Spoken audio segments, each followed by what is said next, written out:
A esperança não é a última que morre, ela é eterna, pois tem o poder de vencer a morte. Olá, povo lindo de Deus! No Evangelho deste terceiro domingo da Páscoa, nós lembramos a experiência dos discípulos de Emaús. Eles que são uma personificação de todas as pessoas que se encontram tristes, desiludidas e que perderam o sentido da vida. E eu diria mais, os discípulos de Emaús são uma clara representação de todos os cristãos decepcionados, que diante das suas decepções mudam a rota de suas vidas. Quantos de nós ou quantos irmãos nossos que diante de uma chateação em nossas igrejas não mudam de rota, buscam outros horizontes, deixando a Jerusalém, neste caso a igreja, em direção a outros povoados como Emaús? Quantos em meio às suas frustrações e em busca de uma fé que corresponda ao que esperam não vivem migrando? Os discípulos de Emaús também migraram, pois eles esperavam que Jesus viria para libertar Israel. Eles, como muitos de sua época, tinham muitas expectativas sobre Jesus, mas muitas vezes essas expectativas não batiam muito com a pessoa de Jesus. Pois como já conversamos há algumas semanas, para ser mais exato na reflexão do Domingo de Ramos, o povo daquela época esperava um Messias que fosse como um rei triunfante, que trouxesse a libertação por meio da força, nem que para isso fosse necessário uma guerra. Mas o que acontece é bem diferente, porque aquele que eles acreditavam que promoveria um derramamento de sangue, acaba por derramar o seu próprio sangue. A esperança do povo morreu. E quantas vezes em nossas vidas não estivemos tão perto da felicidade que esperávamos e a um passo nos vemos frustrados?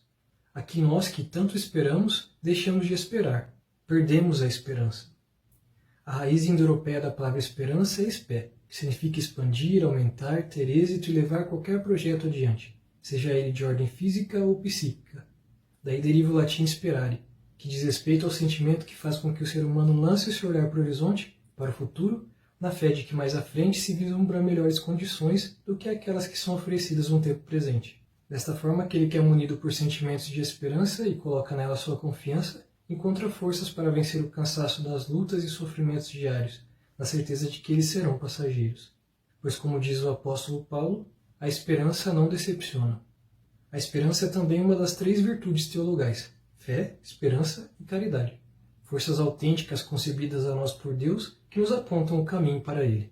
Segundo Yucat, o Catecismo Jovem da Igreja Católica, a virtude teologal da esperança consiste em confiar naquilo que Deus nos prometeu pela criação, pelos profetas e em especial por Jesus, mesmo que ainda não o consigamos ver.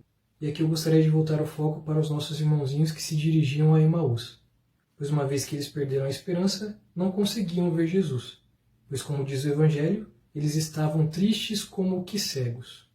Como já vimos, a esperança faz com que nós olhemos para o horizonte na certeza de que à frente está o melhor para as nossas vidas. Só que quando nós estamos tristes e decepcionados, um dos movimentos que denunciam o nosso estado de espírito é o fato de andar cabisbaixos. Caminhamos de cabeça baixa. Esse movimento nos impede de enxergar o que está à nossa volta, de olhar para o horizonte e ver Cristo que está à nossa frente, como um pastor que nos conduz. Ele é a própria esperança, âncora de nossas almas. Quando estamos tristes, somos incapazes de contemplar os sinais de Deus em nossas vidas. Essa é a real cegueira dos discípulos. Essa é a real cegueira que acomete os que estão abatidos e perderam o sentido de suas vidas. Uma vez que perdemos o sentido de nossas vidas, caminhamos como ovelhas sem pastor. Mas Jesus, assim como fez com os discípulos de Emaús, não desiste de nós e vai ao nosso encontro, como um pastor que vai ao encontro da ovelha que se perdeu. Ele caminha junto daqueles que perderam a fé e fizeram de suas vidas uma constante noite. E ao passo que caminha conosco, ilumina as nossas noites e nos devolve a esperança que faz arder os nossos corações. Não estava ardendo o nosso coração quando ele nos falava pelo caminho e nos explicava as Escrituras? Disse um discípulo para o outro. Seus corações ardiam, como se fossem consumidos por um fogo abrasador que arde e não se vê, que os inflamou de amor, porque diante deles estava a esperança que é eterna e que dá sentido à vida. Aquele que para eles estava morto os devolve a vida, o sentido da vida.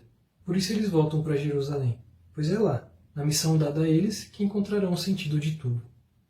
E nós também temos uma grande missão, é de fazer com que a esperança permaneça viva no mundo, porque a esperança não é a última que morre. A esperança é eterna, e enquanto fizermos memória dela, ela vai permanecer viva no meio de nós, como tantas memórias afetivas que nós temos, pois aqueles que nós fazemos memória nunca morrem. Por isso que Jesus nos pede, faze isto em memória de mim. O Evangelho deste final de semana tem uma dimensão eucarística, pois os gestos realizados por Jesus são os mesmos que ele realizou na ceia eucarística. São gestos habituais dele, e que devem ser de toda a Igreja Apostólica, que ao realizá-los atualiza a presença do seu Mestre entre os fiéis. Ao passo que ele parte o pão em Emaús e no mesmo tempo fica invisível, aponta para a presença que permanece e é eterna. Meu irmão e minha irmã, digamos todos os dias de nossas vidas, e não somente nas noites: fica conosco, Senhor, porque Ele é a esperança que nos faz vencer todas as tristezas e que dá sentido à nossa caminhada. Louvado seja o nosso Senhor Jesus Cristo, para sempre seja louvado.